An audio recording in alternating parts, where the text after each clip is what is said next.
Good morning. प्रभु यीशु मसीह के नाम में आप सभी को मेरा अभिवादन।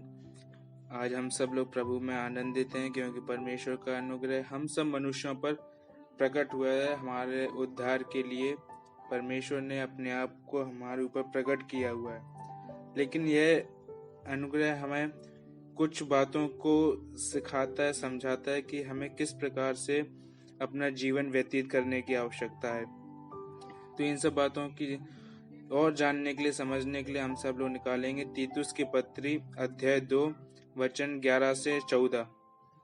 क्योंकि परमेश्वर का अनुग्रह तो सब मनुष्यों के उद्धार के लिए प्रकट हुआ है। वह हमें यह सिखाता है कि हम आभक्ति और सांसारिक अभिलाषा का इनकार करके इस युग में संयम, धार्मिकता और भक्ति से जीवन बिताएं और उस धन्य आशा की अर्थात अपने महान परमेश्वर यीशु मसीह उद्धारकर्ता की महिमा के प्रकट होने की प्रतीक्षा करते रहें। उसने अपने आप को हमारे लिए दे दिया कि हमें हर एक प्रकार के अधर्म से छुड़ा ले, हमें शुद्ध करके अपने लिए एक निज प्रजा बना ले जो भले कार्य के लिए सरगम हो। तो ये गद्यांश हमें बताता है कुछ बातों को लेकर कि परमेश्वर का प्रेम हम पर, उसका अनुग्रह हमारे ऊपर प्रकट हुआ है, उसका अनुग्रह सब मनुष्यों के ऊपर प्रकट हुआ है। तो यहाँ पर सवाल इस बात का आता है कि परमेश्वर का जो प्रेम है वो क्यों हमारे ऊपर प्रकट हुआ है। तो इन बातों को जानने के लिए हम सब इस अध्याय से देखेंगे, इस वचन से सीखेंगे कि पहली बात हम लोग सीखने की आवश्यकता है कि परमेश्वर का प्रेम हम पर इसलिए प्रकट हुआ है ताकि हम एक विश्वासी का जीवन अच्छे से जी सकें, हम परमेश्वर में और भी ज्यादा विश्वास योग्य बन सकें।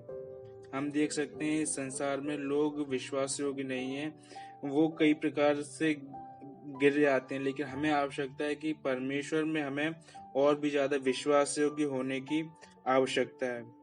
वचन 12 बताता है कि परमेश्वर का यह अनुग्रह हमें सिखाता है कि हम सांसारिक अभिलाषाओं का इनकार करके और आभक्ति का इनकार करें।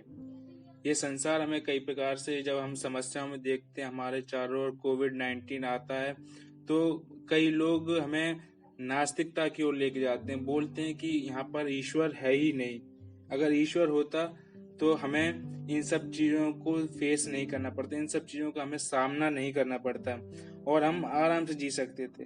तो कई चीजें हमारे जीवनों में आती हैं कि हम आभक्ति में जीवन जीने लगते हैं, हम परमेश्वर को त्याग देते हैं, हम ईश्वर को त्याग देते हैं। लेकिन वचन हमें सिखाता है कि इसी समय में जब परमेश्वर का प्रेम हमारे ऊपर प्रकट हुआ है, उसका अनुग्रह हमारे जीवन में प्रकट हुआ है, जो हमें उपहार के रूप में मिला हुआ है, तो हमें आवश्यकता है कि इन सब बुरी बातों का हम लोग बहिष्कार करें और संयम और धार्मिकता के साथ जीवन को बिताएं। और ये गद्यांश हमको बताता है कि हमें अपने पास्ट को छोड़कर, हमें अपने पुराने जीवन को छोड़कर नए जीवन में, प्रेजेंट जो हमारी लाइफ है, जो हम अभी जी रहे हैं, उसमें हम लोग भक्ति के साथ, संयमता के साथ और धार्मिकता के साथ जीवन को बिताने की आवश्यकता है। जब हम अपने भूतकाल को छोड़कर अपने वर्तमान काल को अच्छा करते हैं, वर्तमान काल में प्रभु पर विश्वास करते हैं, तो यहाँ पर वचन जो 13 है वो हमें भविष्य के विषय में बताता है, भविष्य की बातों को करता है। भविष्य की बातें क्या है कि परमेश्वर हमें एक धन्य आशा है, परमेश्वर में हमें एक धन्य आशा है कि वो अति शीघ्र आने वाला है।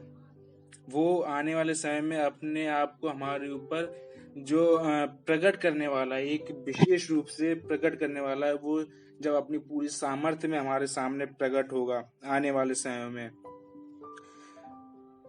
वचन 14 बताता है उसने अपने आप को हमारे लिए दे दिया। परमेश्वर का बलिदान को हमें हमेशा अपने जीवनों में याद रखना है कि उसके बलिदान के द्वारा ही हमें उद्धार प्राप्त होता है और उसका बलिदान जो है वो हमें बुरे कामों से छुड़ाता है, रिडीम करता है और अपने आप, और परमेश्वर हमको अपने में पवित्र बनाता है और वो एक ऐसे समाज का निर्माण करना चाहता है, एक ऐसे लोगों को की तैयारियों में हैं जो भले कार्य करने में सरगम हो। तो इन बातों का हमें याद रखें कि परमेश्वर का जो प्रेम, परमेश्वर का जो अनुग्रह हमारे ऊपर प्रकट हुआ है, उसका उद्धार जो हमारे जीवन में प्रकट हुआ है, वो इसलिए है ताकि हम विश्वास योग्यता का जीवन जिएं। अपने पुराने कामों को, भक्ति और सांसारिक अभिलाषाओं को छोड़कर हम परमेश्वर में होकर नए कार्यों को करें, संयमता का जीवन जिएं, धार्मिकता का जीवन जिएं और भक्तिपूर्ण जीवनों को जिएं। और उसी में हमें परमेश्वर एक धन्य आशा को देता है, जो परमेश्वर आने वाला है, वो अपनी सारी सामर्थ्य के साथ आने वाला है। और परमेश्वर ने अपने बलिदान के द्वारा हमें हर एक बुरे कार्यों से छुड़ा लिया है। परमेश्वर इस वचन के द्वारा आपको आशीर्वाद करे।